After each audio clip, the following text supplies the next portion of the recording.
Hello সবাইকে, শুভ দুপুর। আজ রোববার আর এখন ঘড়িতে বাজে দুপুর 2:30।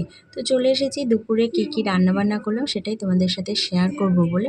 তো চলো, একদম সিম্পল রান্না করেছি। রবিবার দুপুর মানেই যে একটু রিচ খাবার হবে তা কিন্তু নয়। আজকে আমি একদম সিম্পল করেছি কারণ প্রচণ্ড গরমও তো পড়েছে।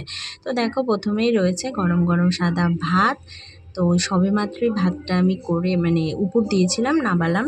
তো গরম গরম ভাত রয়েছে আর এখানে রয়েছে হাতে মাখা মোড়লা, যেটা তোমাদের সাথে একটু আগেই আমি শেয়ার করেছি। হ্যাঁ, এই রেসিপিটা আমার মায়ের রেসিপি, আমি মায়ের থেকে শুনেই রান্না করেছি। জানি মায়ের মতো হবে না, কিন্তু তবুও চেষ্টা করলাম।